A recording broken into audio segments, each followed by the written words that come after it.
Okay, so my name is Winna Go. I'm a visual artist. My course was Multimedia Arts and my ID number is 115.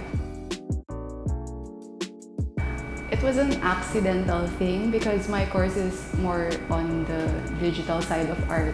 So like when I was still studying in Benilde, I was joining art competitions.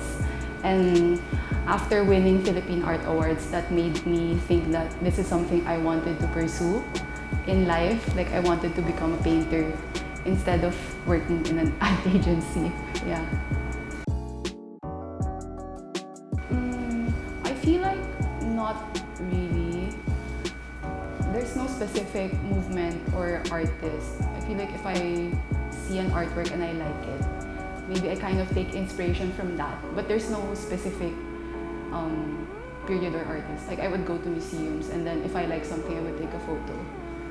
And then sometimes like the color palette would inspire me or the stroke or the pattern.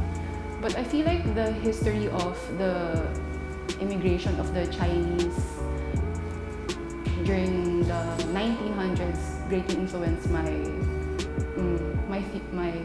concept. So I wanted to portray identity, but I didn't want to paint figures because for me, I feel like so many people are already doing that. So I decided to use the Cheongsam as the symbolism of my identity as like a Chinese Filipino. So the concept of that piece, unclothing my identity, because I feel like since I look Chinese, it's like a dictation that I'm like Chinese. Like when I go around, people think I'm Chinese. And I don't know, I feel like I'm more Filipino within, but then people would treat me as more Chinese. Like during that time, I've never even been to China. And I don't know about my ancestry in China anymore. So I'm very detached to that already. So like the concept is about unclothing that identity and searching for my own identity without being dictated upon. For me, maybe it's more of the introspection of the identity, yeah, as a minority in a way. The main inspiration of my art is myself because my art is deeply rooted in my identity as a Chinese Filipino and the community I belong in. I do plan it in advance, like I would edit it in Photoshop.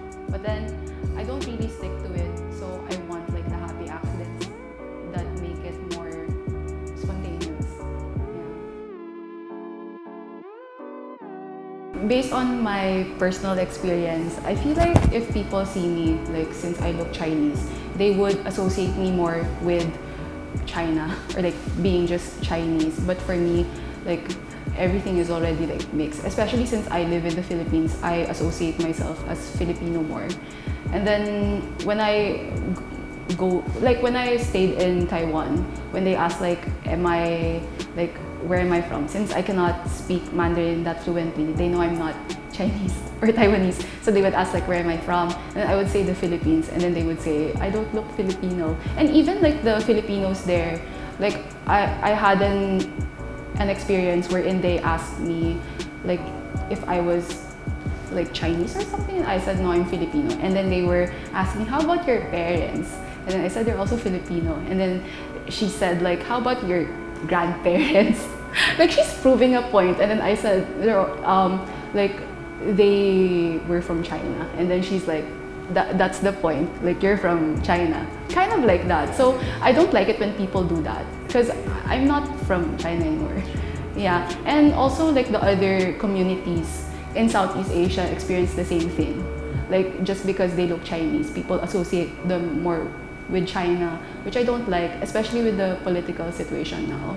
Parang nadadamay kami. Yeah, yeah. The deadlines keep me motivated, honestly. Like, I don't really have a choice, but it's a good problem. And then, yeah, when I go to exhibits, but when I prepare for a show, I'm just at home. I just need to work, because if I don't do that, then I cannot finish for the exhibit. So after a show, like I would go to exhibits or the museum, yeah, to recharge the creative juices.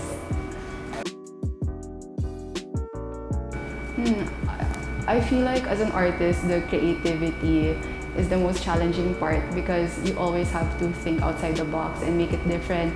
And it could be draining at times. Yeah.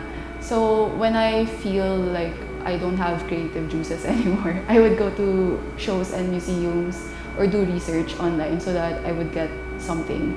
Like it would inspire me to do something different. So there are times also when you feel that you need to replenish. Yeah. Especially after working on a solo show. I'm really open to constructive criticism because I feel like it's gonna further improve my art because I feel like more eyes are better than one. Yeah, at least for me. Because I was trained to work in an agency. So like I have to listen to the feedback of the client or like I have to follow like a certain briefing. So I guess I'm more open to that. I just want to do this for the rest of my life. I hope I can sustain it.